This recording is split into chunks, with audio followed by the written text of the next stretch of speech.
Welcome to the only place where real, raw, and vulnerable conversations happen with IFBB bikini pros to give you an inside look at their struggles, strategies, mindset, passions, and all of life beyond the stage. This podcast is made to inspire, motivate, and remind competitors and the average gym goer that even the most extreme lifestyles and elite athletes have their ups and downs. Thank you so much for tuning in today. I'm your host, Celeste Rains-Turk, and now it's time for the Confessions of a Bikini Pro podcast.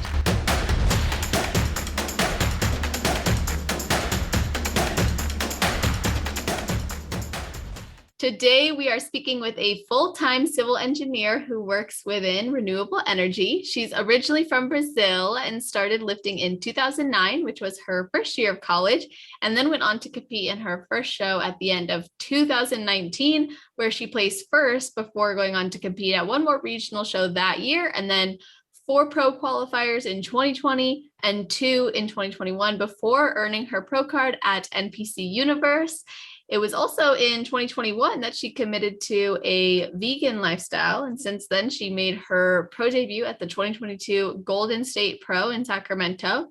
She has an amazing YouTube channel. You guys, I've been watching it like crazy. She covers so many different topics relative to competitors, new and seasoned, and just fitness industry in general. It's amazing. And she's currently documenting her journey because she's 3 weeks out from Night of Champs. And by the time this comes out, she'll have already stepped on that stage, but I'm so happy to welcome to the show, Milene Lingiardi. How are you doing?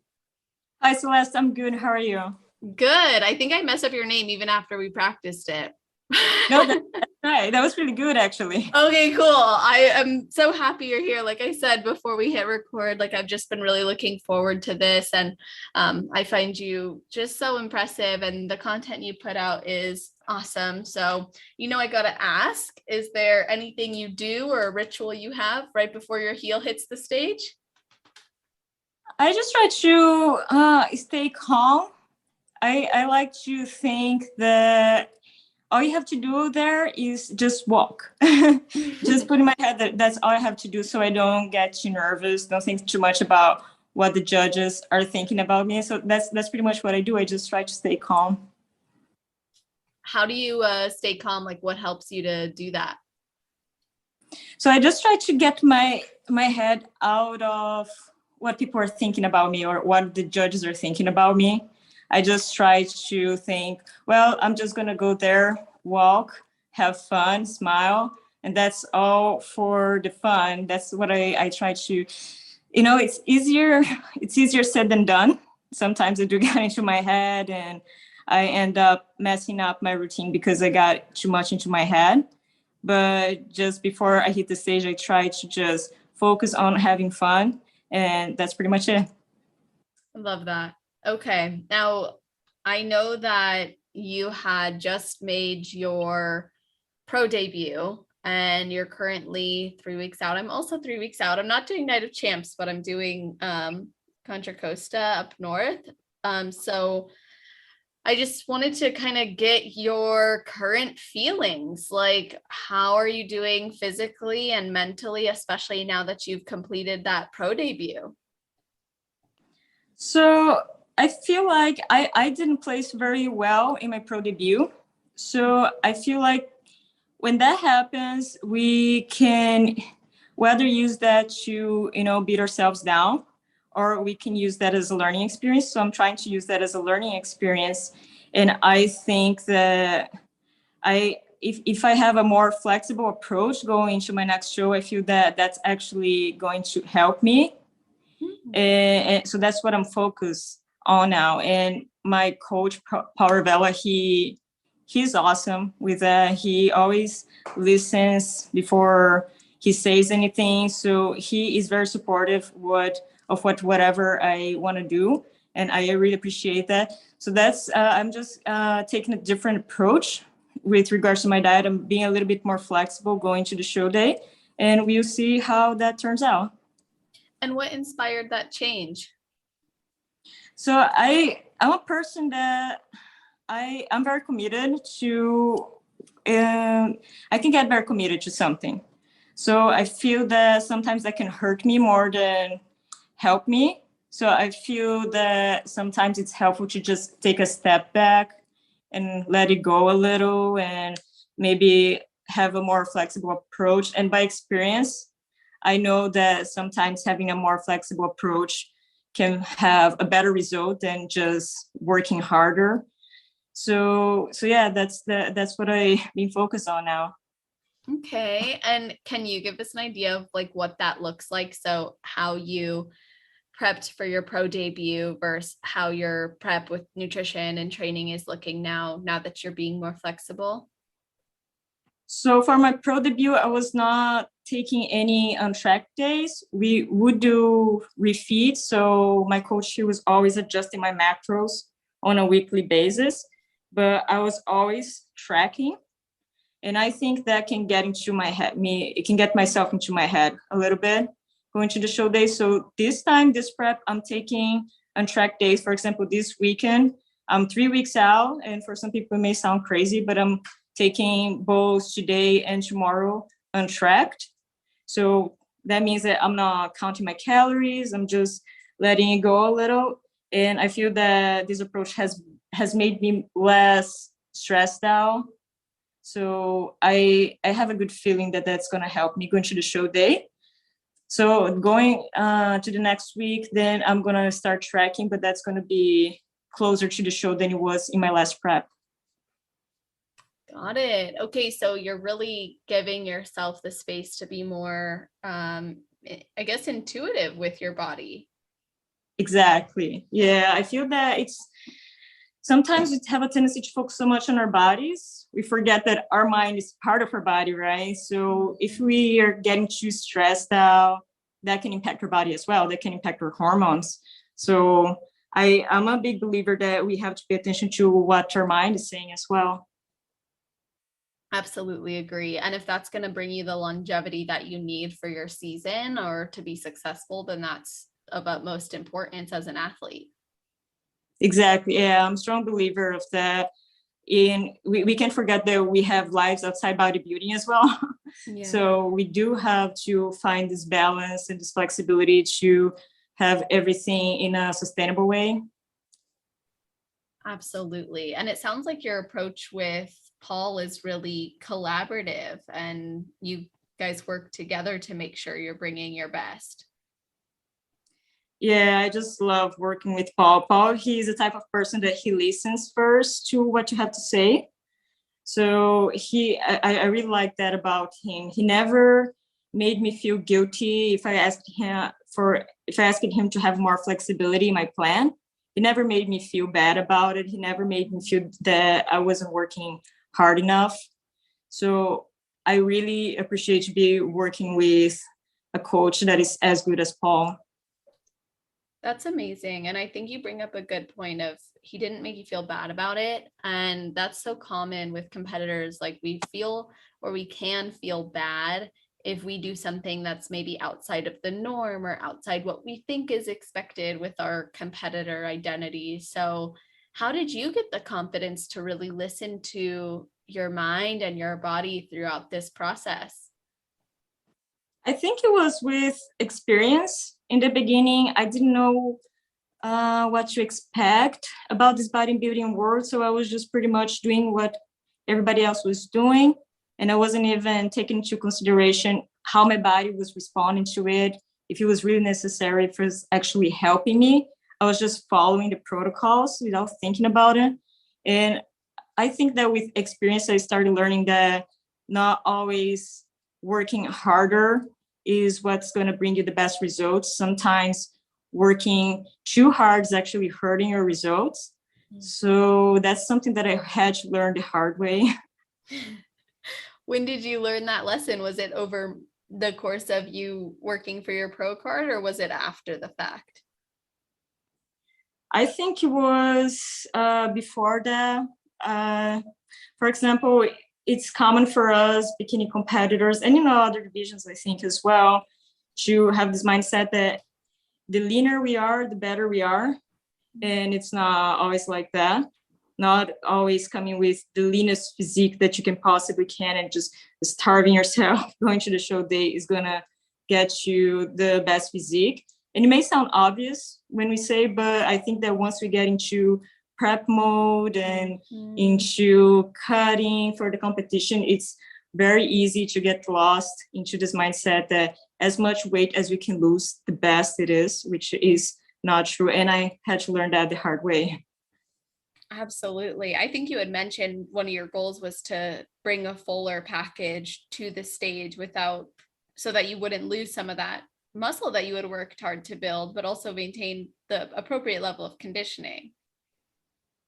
Exactly. I think my coach and I were still trying to understand what the best package is that I can bring. I don't think that coming as lean as possible is the best package that I can bring. So I was wanting to try to come a little bit fuller and see what the result is. And, if it doesn't work, then it doesn't work. Then you can always adjust for the next show. It's not over. Absolutely. I love that mindset too. Like, I was just having this conversation the other day with someone, and we were like, in this sport, there's no real end achievement, right? Like, you're always growing, adjusting, adapting, and having to be willing to pivot and change. Exactly. Yeah. And I think that's what makes it fun, because you have to get better every time. There's not you do it one thing and you don't have a second chance. You have many chances. You just have to keep improving. Exactly. And you had to make a lot of adjustments in your last prep when you were going for your pro card. So what were some of those adjustments you were making show to show, and how has that influenced this year's prep? So when I got my pro card, we had to make adjustments very quickly from show to show, because we tried to bring a much fuller physique in one of the shows. And then I had another show 4 weeks later. And so I had to make adjustments very quickly to bring a leaner physique. So that was a little bit of a push. So now we just plan things ahead. Now that my coach and I, we understand a little bit better what works for me, we can make adjustments with time instead of having to make those quick adjustments. So I'm much happier this way. It's not easy to have to make adjustments in just a few weeks from show to show. Absolutely. So planning ahead has been really helpful for you. And I'm imagining with no longer chasing that pro card goal, there's even a bit more flexibility with your timeline, because you're not pressing to get on those national stages at that particular time. Yeah, that's true. I did take a break after I got my pro card to better prepare for the pro stage. So it's on one hand, it's good to take that time, but on the other hand, I really missed stepping on stage again during the time that I was into this building phase. Mm-hmm. So yeah, it's a mix of feelings. It's good, but on the other hand, you do feel like stepping on stage sooner rather than later. Yeah, especially when you're watching everybody else do it. Exactly. Yeah, you see everybody having fun and everybody getting ready for the competition and the makeup and the hair, and you wish that was you. Yeah. So, yeah, that's a little bit tough. And how did that time off actually support you in coming back better now? Like, do you feel it was worth it? Yeah, so that was the first off season that I had with my coach, Vela. So it was a totally new approach for me. He had me on a new training plan. He had me on a new diet and everything. But I did feel that I was really impressed with the amount of muscle I was able to put in this amount of time, just training right and eating right. So yeah, I think it worked really well for me. Oh, most definitely. Like, you've made a lot of improvements even before taking that time off. So then actually taking that time too with the intention to build, like, yeah, it was undeniable the improvements that you made. Well, thank you. I appreciate it. Yeah, of course. And I love what you said earlier too. You said there's life outside of bodybuilding, and I'm definitely going to be talking to you about that eventually, but I am curious how your training and diet changed in that time off? Because you said that there were adjustments made. So what was different about your approach in improvement season compared to prep that maybe surprised you or you really liked? So I was surprised just the way Paul works. He increases your macros almost on a weekly basis. And I was just impressed with the amount of food I was eating without the scale really moving. I don't know what Paul does, but he's really good with nutrition. And I really love his training plan. Sometimes I see some crazy training plans out there, and I really don't understand why that is beneficial to an athlete. Paul, he sticks with the basics, but I feel like his training plans are the ones that give you the best results. So I think it was a combination of factors, just Paul being so skilled with the nutrition and him having such an awesome training plan that really made a difference for me. Can you tell us like what your training plan looks like versus some of the things that you feel are less effective? So first of all, Paul doesn't split at least my training plan, he doesn't split that as an upper body, lower body day. He just combines both, which was the first time I was doing in my fitness life. Actually, I had never done that before. And I really like that approach because I feel that my body had a better recovery through the workouts. And also he had me very focused on glutes and shoulders. So he had me working out 3 times a week, glutes and shoulders, which I had never done before. If you would have told me about it before, I would say it's too crazy to do that. But that worked really well for me. And it was not as crazy as I thought after all, because the way he did it, the way he split the training, it made it very sustainable. It made it fun. So I really enjoyed the way that he splits the training. Is there a type of training that you just do not like? I think that anything that's too crazy, crazy supersets and, and trainings that last 2-3 hours. I think those things are very unnecessary if they don't actually are hurting your gains, because I have a hard time believing that that's the best approach for building muscle. So I think anything that looks too crazy, it's something that I don't do anymore. And you had previously done it? Yeah, and I'll tell you, that's not when I got the best results. So from experience, I really think that actually hurts your gains other than be helping you. So that's why I don't believe in just working harder just for the sake of it anymore.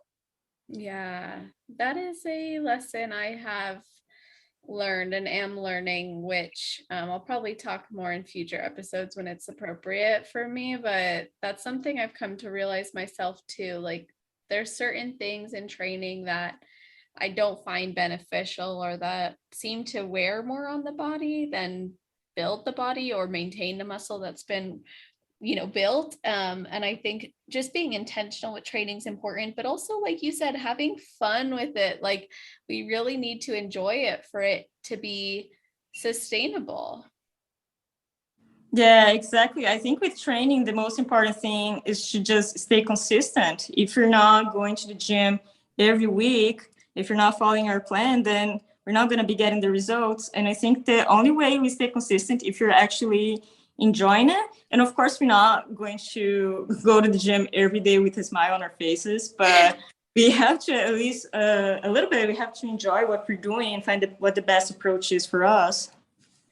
Yeah. And to that point, like this kind of goes back to what we were saying earlier about you choosing something more flexible and really listening to your body and being intuitive. I think we also have to be willing to be honest with ourselves, like when we are feeling a certain way or we do feel like something's not working for us or we're not enjoying it, and ask like, okay, if I want to be in this sport for a long time, it needs to be something I enjoy and can sustain. So am I willing to make changes to what I think is the best way in order to have a improved journey in the long run? And by that I mean, let's say someone's committing to like 8 weeks of really intense diet and training and they cannot sustain that for a year, or, and obviously there's some parts in prep which can be a bit more extreme, I think, but it's like if the majority of your prep is not something you would sustain in the long run, is it really realistic to commit to it?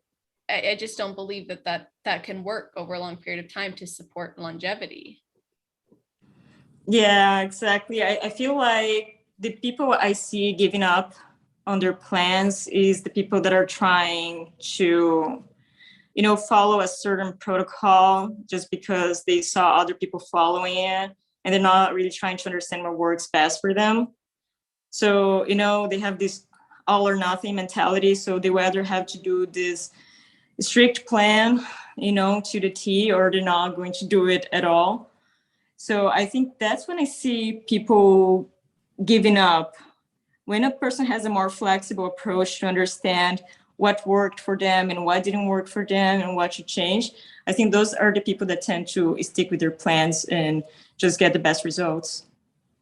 And to that point, I'm going to be super honest. When I was watching some of your YouTubes, I was like, I feel like some of my own beliefs are being broken right now, in a really positive way, by the way, not in a negative way at all. I was like, wow, it's really, really cool to see that it doesn't appear that you make any drastic changes to your programming. You were eating the foods that you enjoyed year round, it seemed like. And I think that speaks to just some of the expectations or maybe even misconceptions about peaking or dieting that people have. And I've just been fascinated by your choice to transition to a plant-based diet, and two, just seeing how there aren't a lot of those drastic changes. So how did you find what foods would work best for your body, and how did you know it would be okay to keep them in your diet, like even deep into a prep or before a show? I think the best way was just through trial and error. Whenever I would eat something, I would just pay attention to how my body reacted to it and just see if it's working for me or not. And I think that for everybody's bodies are different, obviously. So I really don't believe that there's a diet out there that's a one size fits all.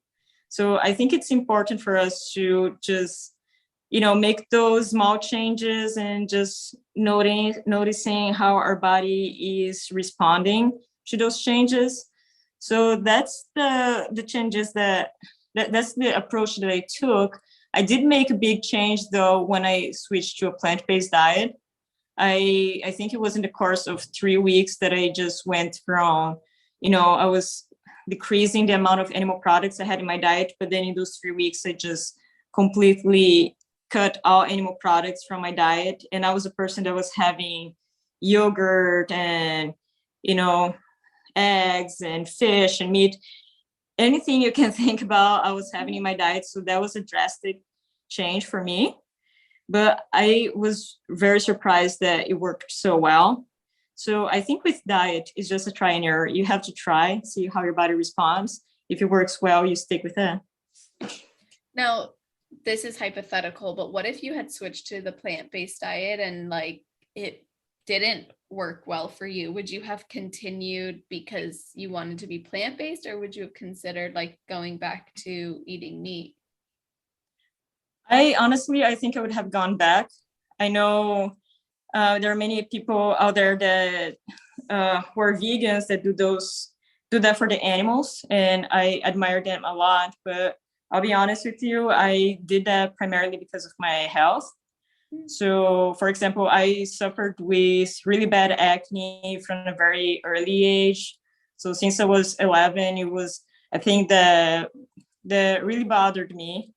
And I saw that just improving a lot since I switched to diet. So I think that was, those are things that you observe on your body, and things that I think show that your body is reacting well to a diet. So it was when I saw those things, and also my mood improved, many other things improved.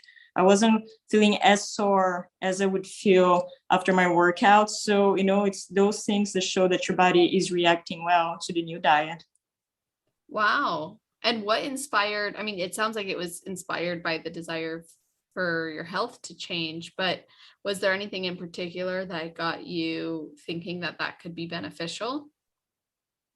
I think just like as for many people that switched to a plant-based diet in the last years, it was the documentary on Netflix, The Game Changers. Mm-hmm. That got me thinking because they had so many high performance athletes in that documentary talking about their experience and say that they actually had better results once they switched their diet instead of the opposite, right? Because most of us, I think we're taught that we actually need animal products in our diet or else we can lose muscle, we can get sick. But seeing that documentary, it really got me thinking, well, maybe there's not a one way to do things. So I wanted to try, and I tried, and I had great results. Were you at all nervous or worried about changing this, especially as an athlete or with those beliefs that were previously ingrained in you? Did you have fears that maybe the results wouldn't be positive for you? I was very scared that I was going to lose muscle because I was born and raised in Brazil. So I think, especially in Brazil, we have this belief that we need animal products. Here in the United States, I feel like it's become more common for athletes to follow a plant-based diet. But I feel like in Brazil, very little is spoken about a vegan diet for athletes.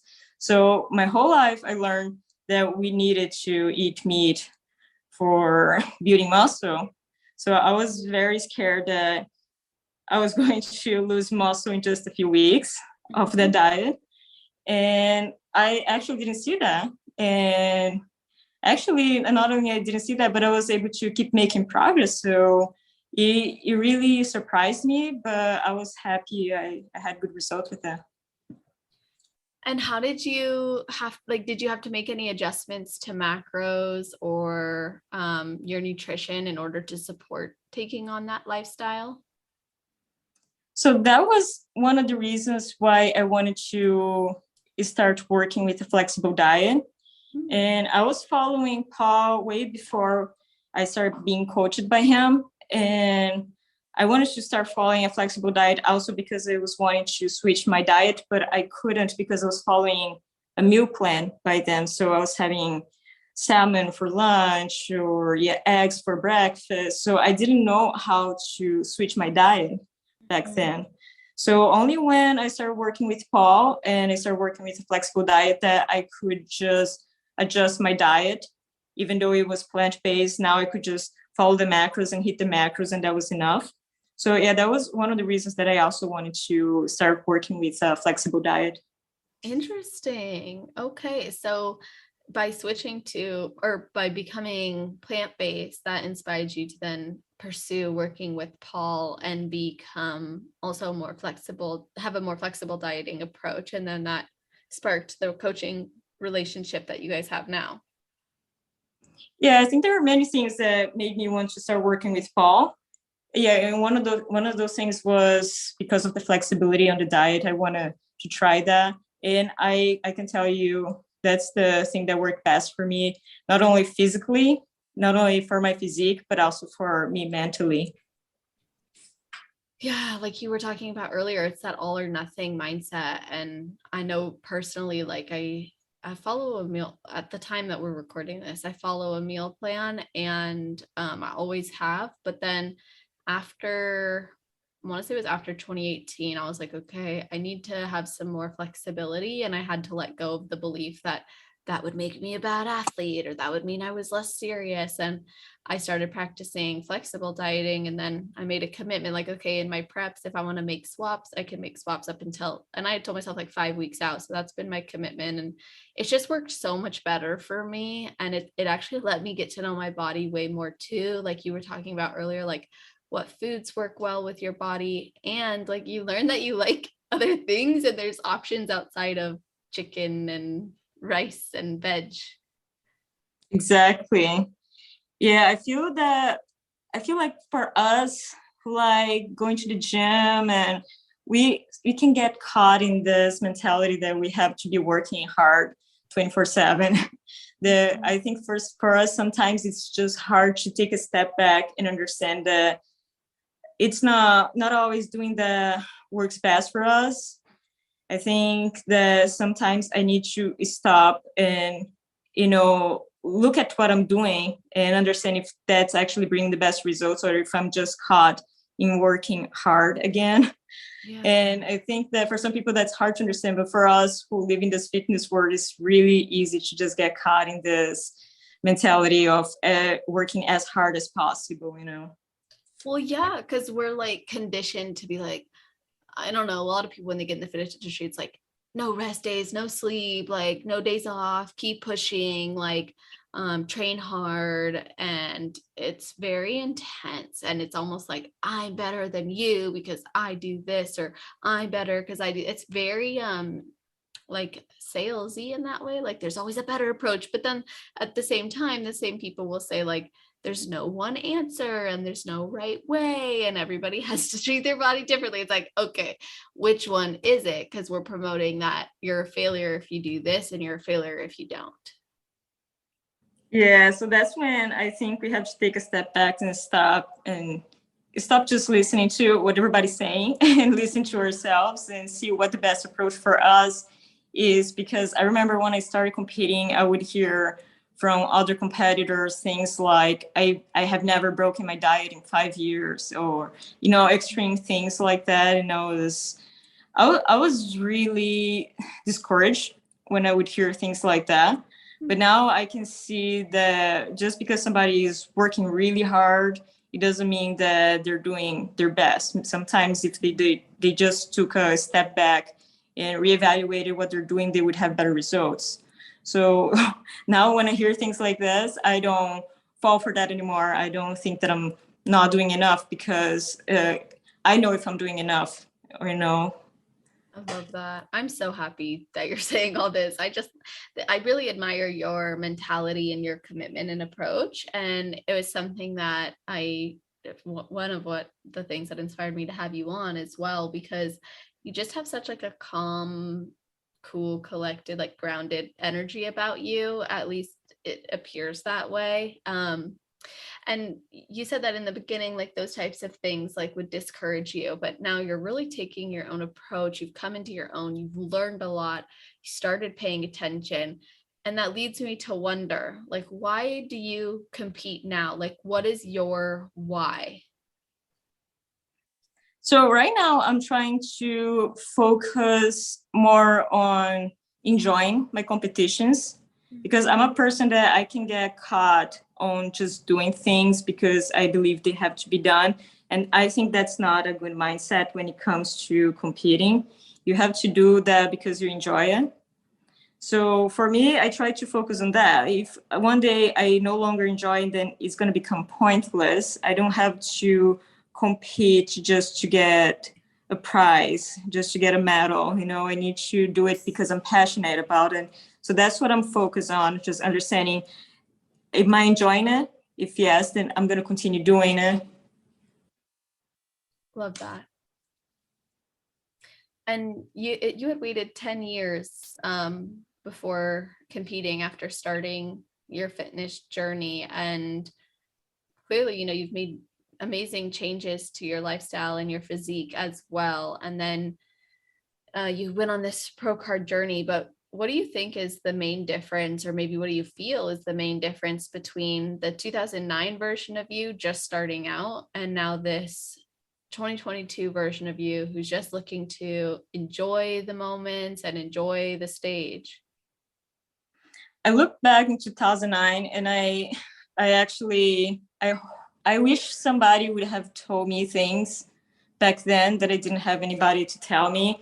In 2009, I was very focused on being like somebody else. And that's how my fitness journey began. I was so focused on not looking like myself. I wasn't really going to the gym because I enjoyed.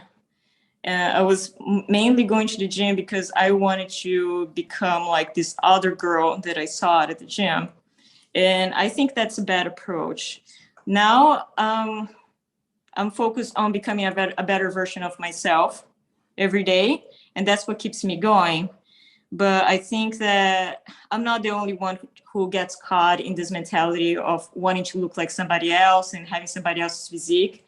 And I had to learn the hard way that you're never going to look like somebody else. You're never going to have this person's legs or this person's shoulders. It's never going to happen. So that's a realistic goal. Now, my goal is to just be the best that I can be, a better version of myself every day.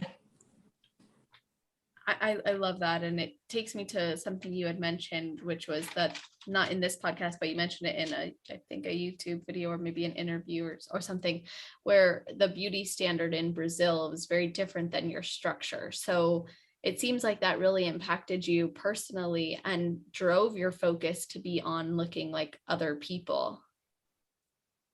Yeah, so the beauty standard in Brazil was pretty much what you see in the wellness division. And when I started my fitness journey, I was very, very skinny. And that was a very unrealistic goal for me.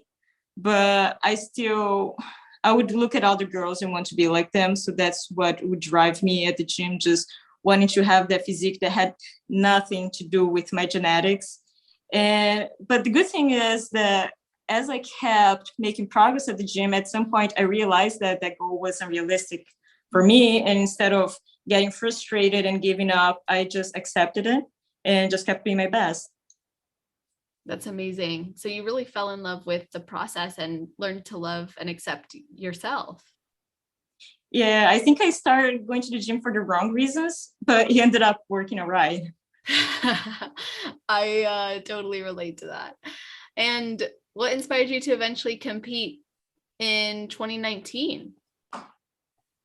So I had my first coach approach me at the gym in 2019, and she told me about the bikini division, which I hadn't heard about. And it was a surprise to me when she mentioned bodybuilding, because for me, bodybuilding was just the big divisions. So I was very confused. Why would I be doing well in bodybuilding or in a division like that? And then she explained to me about the bikini division. So I went to my first show with very low expectations, but I ended up winning the novice overall.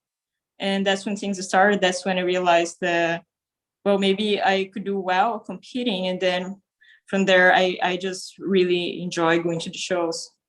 Yeah, you really excelled and you came close to your pro card many times. You placed in the top 10 so many times as well in other, I mean, rarely did you place outside of the top 5, honestly. But something I wanted to ask you, actually, I should have maybe asked you this earlier, but do you notice a difference with your physique on the pro stage now that you're standing next to people of all different heights rather than within just one height class? I mean, of course, with the exception of competing for the overall wins, but do you notice a difference from the NPC to the IFBB when you're looking at your body now next to these girls?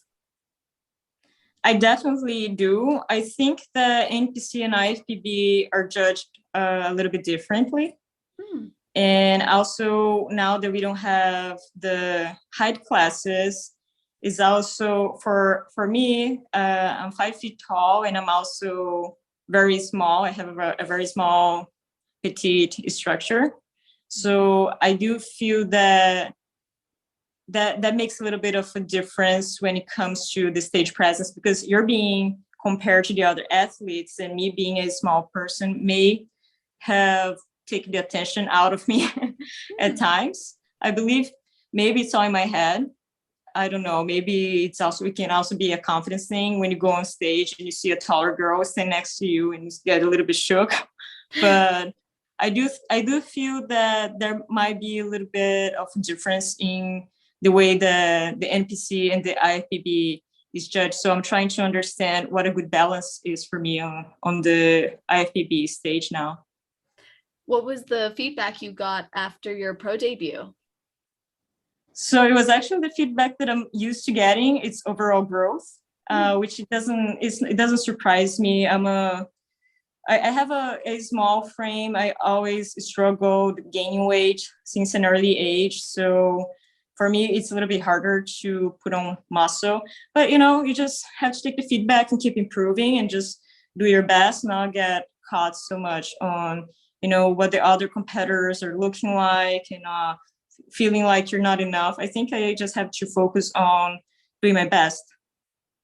Yes, I love that. I love what you just said about not focusing on others and feeling like you're not enough, because I used to be that girl who would look at like hashtag X weeks out, like whatever it was. And now I'm like, nope, I don't do it. Don't care. Won't make a difference, because that day is what matters. And my experience leading into that day is more important than anything else, because that's what makes my athlete experience, really.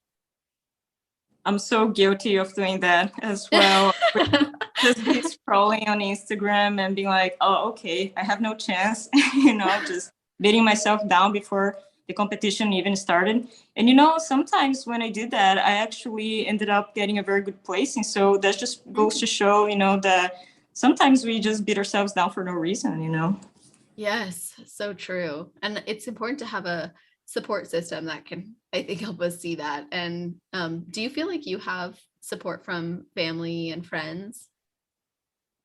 I do. So my husband especially has been in every single show, and he gets even more nervous than I do. He says that many times he's, watching me on stage and he gets really, really nervous. He starts feeling sick himself, which is crazy. That's so funny.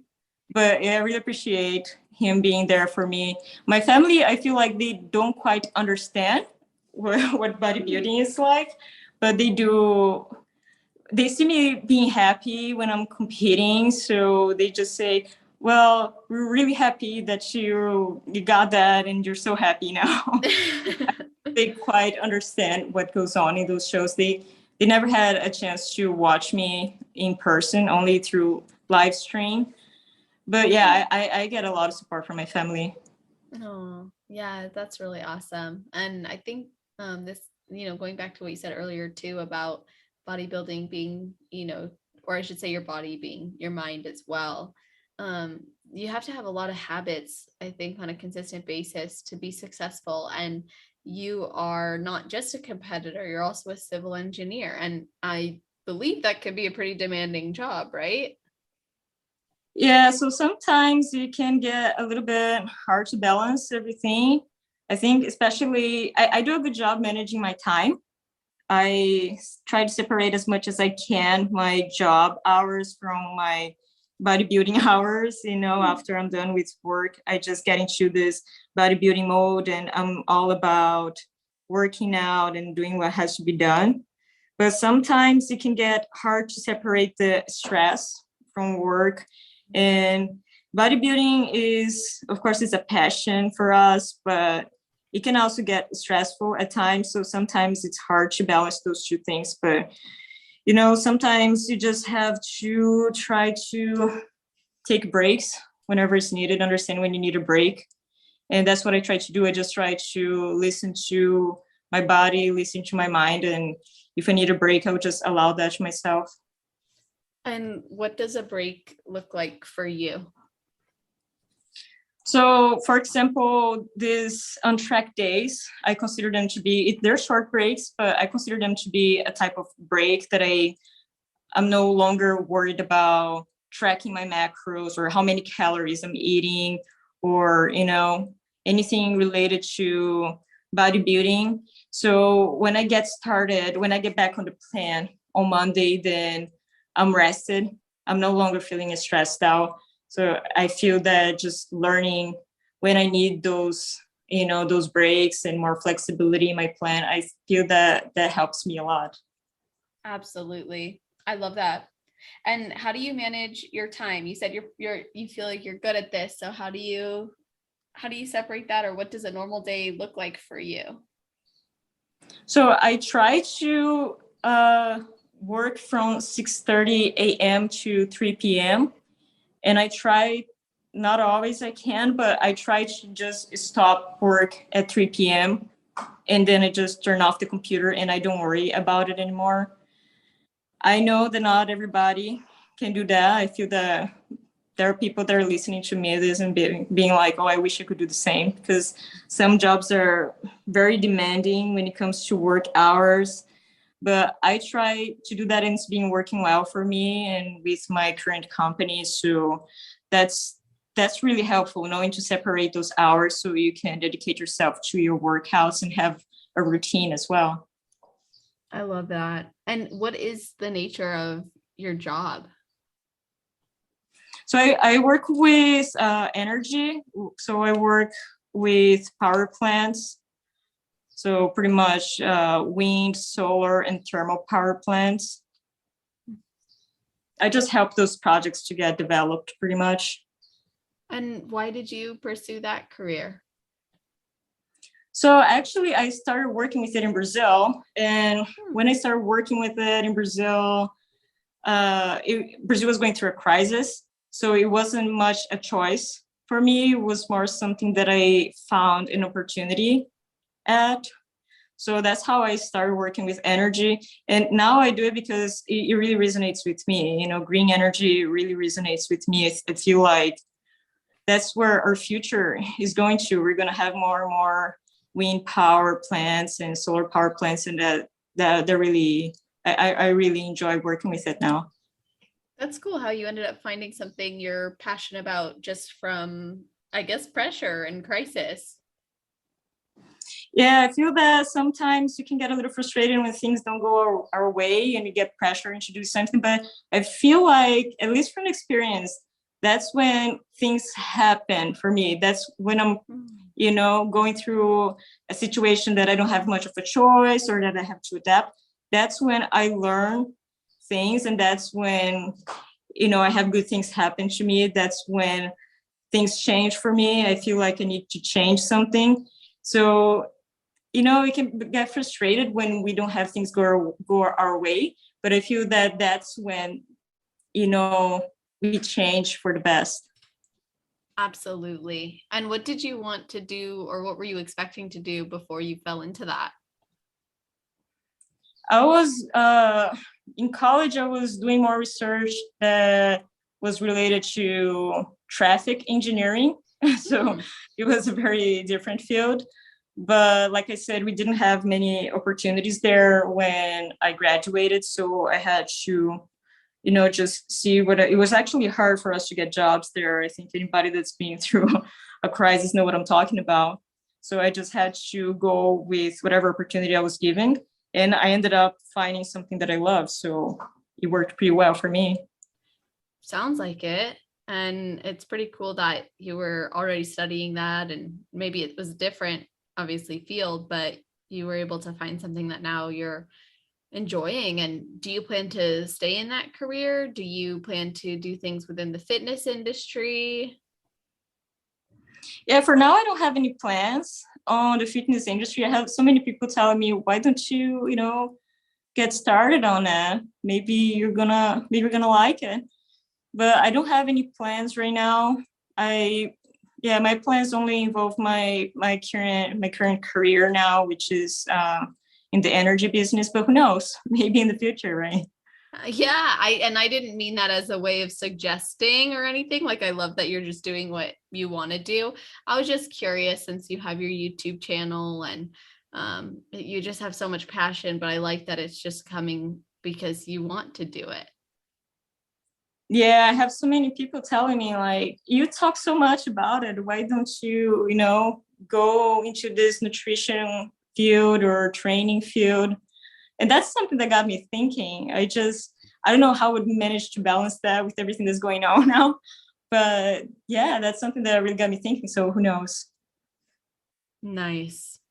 Well, I think if you ever did, you'd be really successful, as you've been with everything else. And, you mentioned earlier too, there's life outside of bodybuilding, life outside of competing. So I'm curious what some of your goals are outside of competing that you feel like being a competitor actually supports. That's a good question. I never stopped to think about it.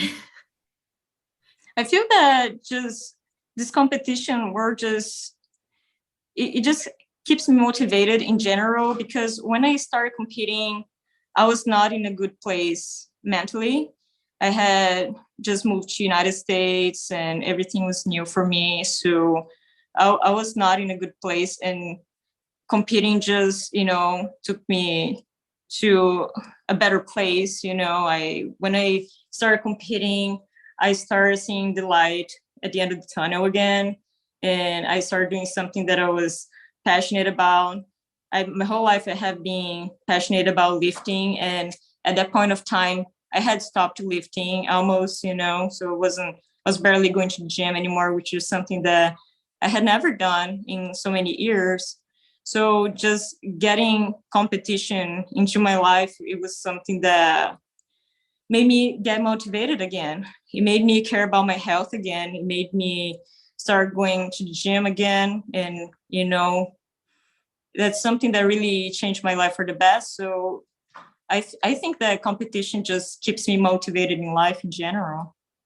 Yes, I love that. Like it's helped you to be healthy and feel good about yourself and be at peace and have something to pursue, which naturally makes you show up in such a positive way outside of it. Yeah, and also I feel that mentally that gave me so much more confidence as well. I don't even know how to explain that, but I had never been good at sports in my life ever growing up, and I was always like the shortest girl in class. So I was the one that got picked last in gym class.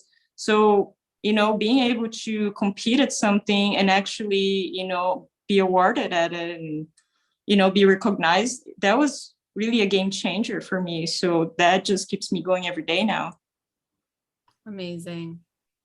Well, I just find so much of your journey and your insights to be so valuable. And I always like to wrap up episodes by asking for best advice. So can you share what your best advice would be for someone who hasn't competed before but would like to, and then your best advice for those on their road to pro? I think my best advice for somebody that has never competed before would be to be careful with comparisons. Just because somebody is doing things in a way, it doesn't mean that you have to do it exactly the same way. Just because somebody looks a certain way doesn't mean that you have to look like that. You don't need to have, shoulders like this, abs like that. You just need to be yourself, just be confident and keep working on your journey, and don't let those comparisons ruin that for you. And now for a person that has been competing, I feel like my best advice is to not be afraid of trying new things. If you don't feel that the things that you're doing right now are not working best for you, don't feel afraid of adapting, of changing things and seeing how things work. I think that it's through trial and error that we learn what's best for us and what works best for us. So don't be afraid to just change things and try new things. I love that. I love everything that you just said. That's amazing advice for both. And honestly, if I could have heard that when I started either of those pieces, honestly, I think I'd be in a much different position. And I'm so grateful that you shared that with us and you came on and spent your time here today. Now, is there anything I didn't ask you that you wish I would have asked you? I think you covered pretty much everything. Awesome. Everything. Oh, good. And I'll plug your YouTube just personally. Like if you guys are looking for even more content, like there's so much, and she has great Q&As and advice for first-time competitors, because I get asked to cover that. And so, of course, I think it's better to just point them in the direction of your YouTube video where you go over, I think like 10 different things for first-time competitors. So can you share where everyone can find and connect with you, maybe your Instagram and YouTube channel? Yeah, both my YouTube channel and my Instagram are under the same name. It's Milene Lingiardi. My name's Milene. The Lingiardi, you can just look for it. Not his spelling, it's complicated. I will put it in the show notes, so don't even stress it. If you guys are looking for that, that's always on celestial.fit/podcast. And then of course we share it on Instagram too. So at celestial_fit, you guys will see like full recaps and everything of that nature and announcements when episodes are live. But that's where you'll see, at least on the website, is where you'll see all the show notes, episode timestamps, the links that we just talked about, and summary of every single episode too. So thank you again so much for coming on. It's been such a pleasure. Yeah, thank you for inviting me. I'm very happy that you invited me. Me too. So happy that you came on. And to everybody listening, I hope you have an amazing rest of your day, night, or morning, wherever you are in the world while you're listening to this episode.